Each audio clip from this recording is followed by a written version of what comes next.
Your journey. 50 years fighting to get back home, facing Aku's armies every day. Never giving up, never compromising.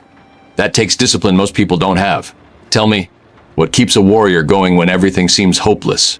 The code? My father taught me that a true warrior does not fight because he hates what is in front of him. He fights because he loves what is behind him. My home, my family, my people, they suffered under Aku's darkness. That memory kept my sword arm strong even when my hope grew weak. Love is motivation. I understand that. I fight for Gotham because it's my home, because my parents died in its streets. But love can also cloud judgment, make you reckless. How do you balance emotion with the clarity a warrior needs in battle? Because I've seen you fight. Every move is precise, controlled. My training taught me to separate feeling from action. In battle, the mind must be water, clear, calm, reflective. Emotion lives in the heart, but the sword arm must be guided by discipline. Before each fight I breathe, I center myself. The anger, the pain, the memories, I put them aside. Only the moment exists. That's harder than it sounds. I've spent years training my mind and body, but rage still creeps in sometimes. When I see someone hurt, when I face the Joker after he's killed again, the anger wants control. You're telling me you never feel that? Never want to just cut Aku down with fury instead of technique? I feel it. Every time I see innocent suffering, every time Aku mocks me or destroys another village, the fury burns inside like fire. But my father taught me that anger makes the blade heavy and the step slow. A warrior who fights with rage is a warrior who makes mistakes. And mistakes against someone like Aku mean death? So you suppress it, push it down and stay mechanical. But doesn't that cost you something? I've tried the emotionless approach, treating every fight like a puzzle to solve, every criminal like a tactical problem. It works, but it also makes you distant. Cold. Alfred says I forget the human element sometimes when I'm too focused on the mission. Not suppress, accept. There is a difference. I acknowledge the anger exists, then I let it pass through me like wind through bamboo. It is there, but it does not control me.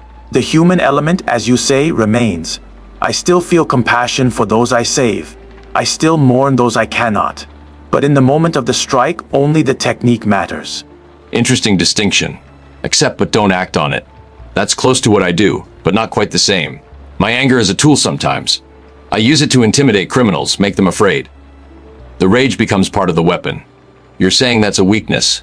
That true mastery means not needing the emotion at all. Perhaps our enemies are different. You face men, criminals with fear in their hearts. Fear is a weapon against them. I face demons, robots, monsters without fear. My anger means nothing to them. Only my skill matters. But I have seen your methods work. Different paths for different warriors. The code is not one size for all. Fair point.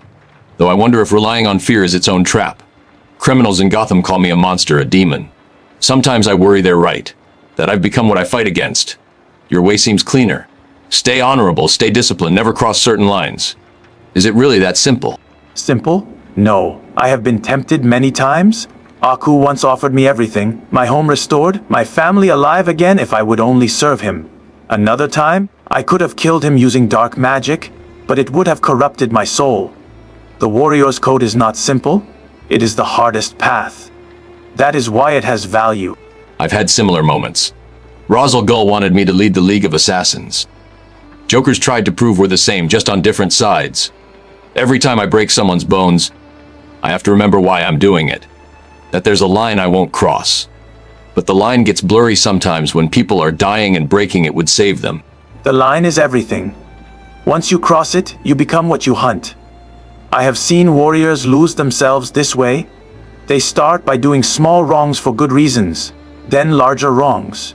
Soon they are no different from their enemies, but they still tell themselves they are heroes. The code exists to prevent this fall. But what about when the code costs lives? I don't kill. Ever, that's my line. But the Joker's escaped Arkham dozens of times. Killed hundreds, maybe thousands. Every time I capture him instead of ending him, more people die. At what point does honor become selfishness? When does following the code mean you're just protecting your own conscience while others suffer? That question haunted me for 50 years. Each time Aku escaped, he destroyed more lives. I asked myself if mercy was really virtue or cowardice. But I realized something. If I killed without honor, even to stop evil, I would become another tyrant. Another Aku. The world does not need another monster, even a monster who kills bad things. It needs warriors who show there is another way.